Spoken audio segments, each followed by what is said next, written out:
Hello everyone, welcome back to the channel. If you want to customize your home network, changing settings on your T-Mobile gateway can help you manage Wi-Fi preferences, connected devices, network names, passwords, and other configuration options. Whether you are improving or updating network information or adjusting specific features, the process is usually straightforward once you know where to look.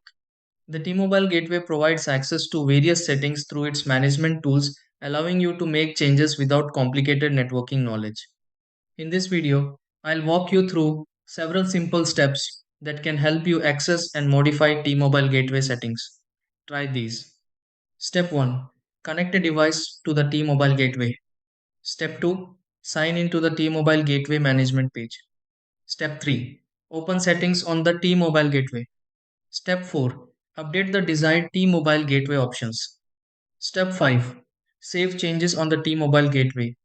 Step 6. Verify the new T-Mobile gateway settings are active.